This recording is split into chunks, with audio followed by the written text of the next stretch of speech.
এর আগের পর্বে হাওড়া থেকে রাজধানী এক্সপ্রেসে আমাদের দিল্লি যাত্রার যে অভিজ্ঞতা সেটা আপনাদের সঙ্গে শেয়ার করে নিয়েছি। আজকের পর্ব শুরু হচ্ছে দিল্লি স্টেশন থেকে।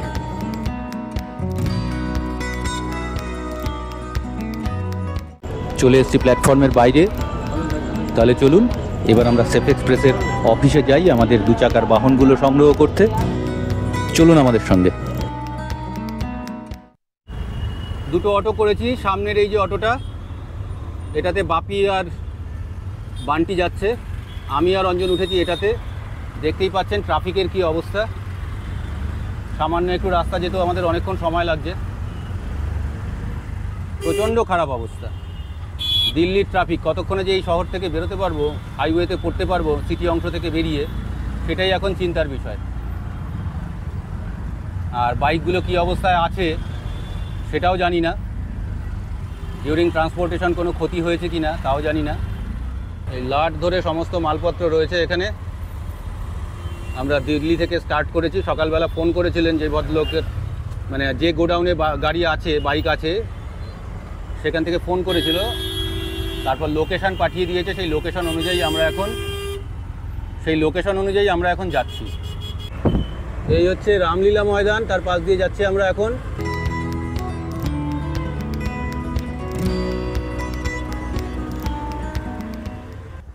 এই যে এসে গেছি সেফ এক্সপ্রেসের গোডাউনে। এটাই কিনা জানি না, দেখছি।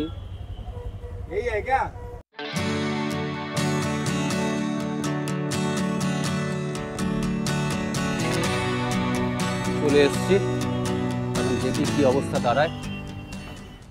এই হচ্ছে আমাদের বাইকগুলো রাখা আছে, এখান থেকে বার করতে হবে। এটা বোধহয় অঞ্জনেরটা, না এটা আমারটা। এইটা অঞ্জনের, এই বাপির, আর ওই বান্টির। এখানের প্রসেস হচ্ছে এদের যে কাগজপত্র আছে সেই কাগজপত্রে নাম, মোবাইল নাম্বার, আধার নাম্বার এসব দিয়ে সিগনেচার করতে হচ্ছে। করলে এরা যেটা আমরা বুকিং স্লিপ দিয়েছিলাম সেটা আবার ফেরত দিয়ে দিচ্ছেন। এই যে এই বুকিং স্লিপটা এরা ফেরত দিয়ে দিচ্ছেন।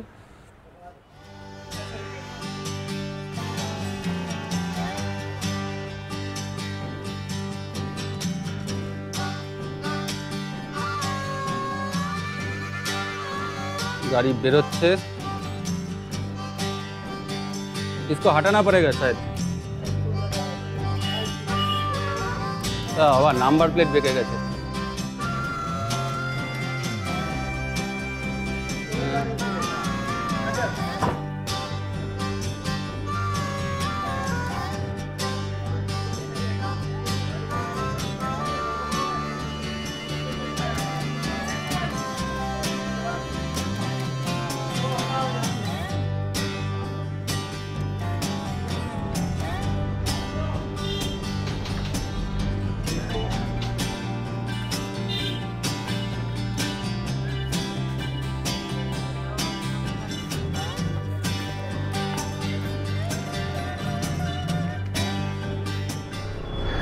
আমরা এখান থেকে বেরোলাম, এখন পেট্রোল পাম্পে যাব, তেল ভরতে হবে। প্লাস আমার পলিউশনটা 27 তারিখে শেষ, সেটাকে অ্যাডজাস্ট করতে হবে, একটু সার্টিফিকেট নিতে হবে। এখানে পেট্রোল হচ্ছে 94.72 লিটার। পেট্রোল ভরা হয়ে গেছে, হাওয়া দেওয়া হয়ে গেছে, কিন্তু এখানে পলিউশনটা করা গেল না। পলিউশন নাকি এখানে হয় না। এবার সামনে দেখতে হবে কোথায় হয়। দিল্লির জ্যাম, ভয়ঙ্কর জ্যাম, আটকে আছি। গরমে আরও অসহ্য লাগছে, বিরক্ত লাগছে, কিন্তু কিছু করার নেই, এভাবেই যেতে হবে।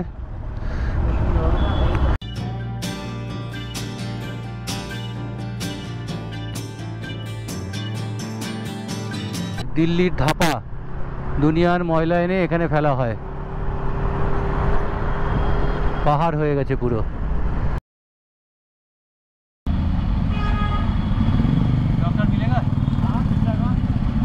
দিল্লির প্রচণ্ড জ্যাম কাটাতে গিয়ে আমাদের তার উপরে সাংঘাতিক রোদ, আমাদের সবার শরীর খারাপ হয়ে গেছে। বাপিদাও প্রচণ্ড ক্লান্ত হয়ে বসে রয়েছে, প্রায় মাঝখানে সেন্স হারিয়ে ফেলেছিল বললেই চলে। সুমিত দা এখানে প্লাস্টিক পেতে শুয়ে পড়েছে।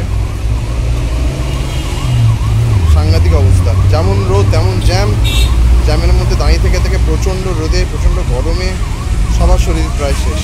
জায়গাটার এক্স্যাক্ট নাম তো ঠিক জানি না, তবে এখানে একটা মহাজন আই সেন্টার রয়েছে, মহাজন আই সেন্টার। হ্যাঁ, পাশে একটা মঙ্গোলিয়া ক্লিনিক। এইখানে আমরা আপাতত একটু রেস্ট নিচ্ছি। সাংঘাতিক অবস্থা, সাংঘাতিক বাজে অবস্থা। এখানে আমরা আখের রসও খেয়েছি একটু। বাপির আমার দুজনেরই খুব হাল খারাপ। বাপি তো প্রায় সেন্সলেস হয়ে গিয়েছিল। আমরা এখন একটা গাছতলা পেয়েছি, সেইখানে বসে আছি, কখনো কখনো শুচ্ছি। অসম্ভব গরম, জাস্ট পারছি না। এদিকে অঞ্জনের আবার পেটের সমস্যা শুরু হয়ে গেছে। কী করবো জানি না আজকে, মানে শুরুতেই এতটা খারাপ। রেলওয়ে স্টেশন থেকে হয়তো 10-12 কিলোমিটার মতন এসেছি আমরা ম্যাক্সিমাম, তার বেশি আসি।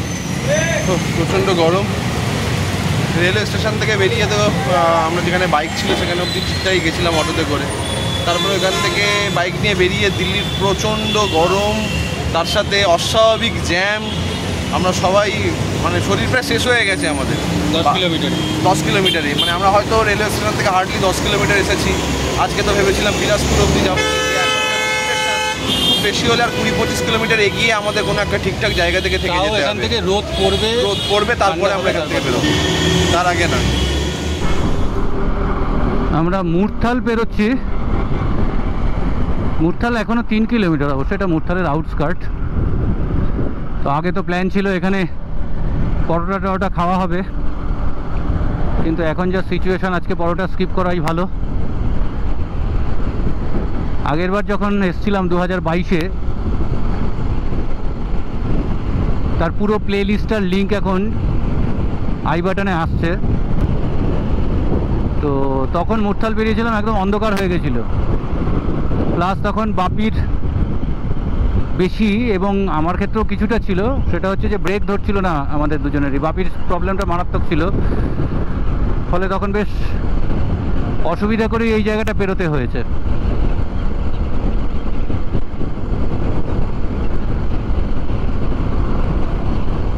এখন আজকে কতটুকু যাব, কি করব কিচ্ছু জানি না। আপাতত একটু দুজনেই ফিট মনে হয়েছে, মানে ফিট বলতে আগের থেকে ইমপ্রুভমেন্ট হয়েছে। তো দেখি যতটুকু যাওয়া যায়, খুব বেশি চাপ নেব না।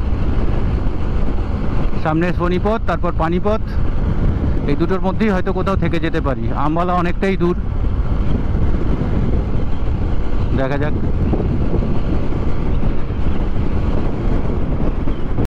সমস্ত বিখ্যাত ধাবা এখানে পরপর। এখানে একটা এরোপ্লেন ধাবা আছে, সেটা কোনটা কে জানে, দেখেছিলাম আগের বার, এখন বুঝতে পারছি না। এই যে এরোপ্লেন ধাবা, ধাবাটা এরোপ্লেনের শেডে তৈরি, ধাবাটা এরোপ্লেনের শেপে তৈরি। এর নাম হচ্ছে হাওয়াই আড্ডা, এই ধাবাটার নাম। পলিউশন সার্টিফিকেটটা শেষ হয়ে গেছিলো, মানে শেষ বলতে 27 তারিখ ভ্যালিডিটি আছে। তো এখানে পেট্রোল পাম্পের মধ্যেই এই পলিউশন চেকিংয়ের ব্যবস্থা আছে, তো এখান থেকে আমরা করে নিলাম। মাঝখানে খুব বৃষ্টি পড়ছিল, এখন আবার ভালো রোদ বেরিয়ে গেছে, তো হয়ে গেছে। বাপি ওখানে ওয়েট করছে, অঞ্জন বেরিয়ে গেছে, আর বান্টির এখনো খোঁজ নেই। আমার কাছে তবে এখানে 130 টাকা নিল, এটা আমার একটা এখানে 130 টাকা। এখন বাজে 5টা বাজতে ওই 2-3 মিনিট মতন বাকি আছে। সামনে পানিপথ 28 কিলোমিটার আর কার্নাল 70 কিলোমিটার মতন এখান থেকে। তো পানিপথ তো যাবই। অ্যাকচুয়ালি চাইলে আজকে আম্বালা ক্যান্টনমেন্টে চলে যাওয়া যায়, কিন্তু সেটা চাইছি না, কারণ আম্বালা এখান থেকে 120-22 কিলোমিটার মতন, কি 30 হবে ম্যাক্সিমাম। এবার আজকে একটু তাড়াতাড়ি শুয়ে পড়তে চাইছি। সকলেরই তো শরীরে একটু ক্লান্তি আছে, গরমটা অস্বাভাবিক লেগে গেছে সবারই। কি সুন্দর ধান ক্ষেত। তো দেখি, পানিপথে থাকছি না, কার্নাল অবধি যাই, তারপর ডিসাইড করব কি অবস্থা দাঁড়ায়। জ্যামটা নেই রাস্তায়, মোটামুটি টানা যাচ্ছে ইচ্ছে করলে।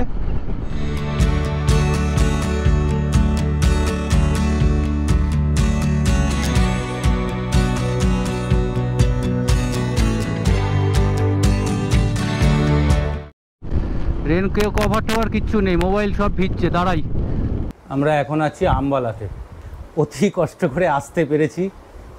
যে অবস্থা ছিল, খুব কষ্ট হয়েছে আজকে, খুব কষ্ট হয়েছে। আমার গরমে বরাবরই কষ্ট হয়, কিন্তু আজকের কষ্টটা যেন অন্যরকম। তারপর বাপি যখন ওরকম সেন্সলেস মতন হয়ে গেল, তখন তো আরও বেশি একটু টেনশানে পড়ে গিয়েছিলাম। ওখানে প্রায় 4-5 লিটার জল দুজনে মিলে খেয়েছি, আমি আর বাপি বসে। আখের রস খেয়েছি, খেয়ে তো আসা শুরু করলাম। প্রথমে ভাবলাম যে জ্যামটা ছেড়ে যে কোনো জায়গায় গিয়ে দাঁড়াবো, সেটা শনিপথ পানিপথ যাই হোক। তো বাপি, আমরা যেখানটায় ওয়েট করছিলাম তার উল্টো দিকে একটা আই হসপিটাল ছিল। ওর আজকে সকালবেলা পটি ক্লিয়ার হয়নি, ফলে একটা অস্বস্তি ছিল, গরমে টরমে আরও যাতা অবস্থা। তো ওকে ওইখানে নিয়ে গিয়ে বান্টি একটু ওয়াশরুমে যাওয়ার ব্যবস্থা করলো। তারপর বাপি একটু ভালো রকমভাবেই আর কি রিকভার করলো দেখলাম। ফলে আমরা প্রথমে শনিপথ টার্গেট করলাম। শনিপথ এসে যাওয়ার পর দেখলাম তখন একটু রোদটাও কমেছে, পানিপথ চলে আসবো। পানিপথে আসতে গিয়ে হঠাৎ করে একদম উইদাউট এনি ইন্ডিকেশান হঠাৎ করে প্রায় 250-300 মিটার মতন তুমুল বৃষ্টি। আবার দাঁড়িয়ে কোনো রকমের সব জিনিসপত্র ভেতরে ঢোকালাম। পানিপথ আসার পর মনে হলো কার্নাল চলে যাই, হয়ে যাবে। কার্নাল আসার পর দেখছি 5:30, 6টা মতন বাজে কার্নালে যখন ঢুকেছি। তখন যে আমবালা 70 কিলোমিটার, 80 কিলোমিটার ম্যাক্সিমাম হয়তো তখন ছিল। চলে যাই। এখানে যখন এসছি 7:30, 7:20 এরকম বাজে। তখনও ভালো মতন ঠিকঠাক আলো ছিল। ঢুকে এখন এই 8:05 হয়েছে। সব মালপত্র নিলাম, দরাদরি হলো, হোটেল সেট হলো, মালপত্র ওপরে নিয়ে আমি স্নানটা আগে করে ফেলেছি। আজকে সারাদিন কিচ্ছু খাওয়া হয়নি।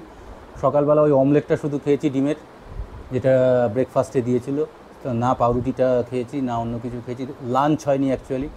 লাঞ্চ বলতে আজকে ওই শুধুমাত্র আখের রস।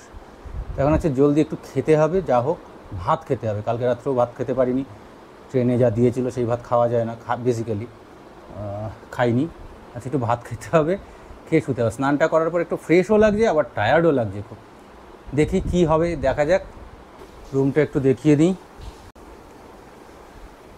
এসি আছে, ঢাউস একটা কি একটা আছে যেন, এটা জানি না। ঘর পুরো এখন আগোছালো, ফ্যান আছে, এদিকে ওয়াশরুম। বাপি ঢুকেছে স্নান করতে, আর এই সব ছড়ানো ছেটানো রয়েছে, দুনিয়ার জিনিস সব চার্জ হচ্ছে। এই হচ্ছে আমাদের চা, কালকে থেকে খাওয়া হবে। তো আজকের এপিসোডটা এখানেই শেষ করব। তবে তার আগে অ্যাজ ইউজুয়াল জল বাঁচানোর এই আবেদনটা সকলের কাছে রাখছি। বাড়িতে জল সাশ্রয় করবার অনেকগুলো উপায় আছে, তার মধ্যে এই 5টা এখন স্ক্রিনের উপর দিয়ে আসছে। আসুন না, আমরা সবাই মিলে এটাকে আমাদের দৈনন্দিন জীবনের অংশ করে ফেলি। একটা প্র্যাকটিস, একটা অভ্যাস আমরা করে ফেলি, যাতে এই কাজগুলো আমরা সবাই মিলে বাড়িতে করতে পারি।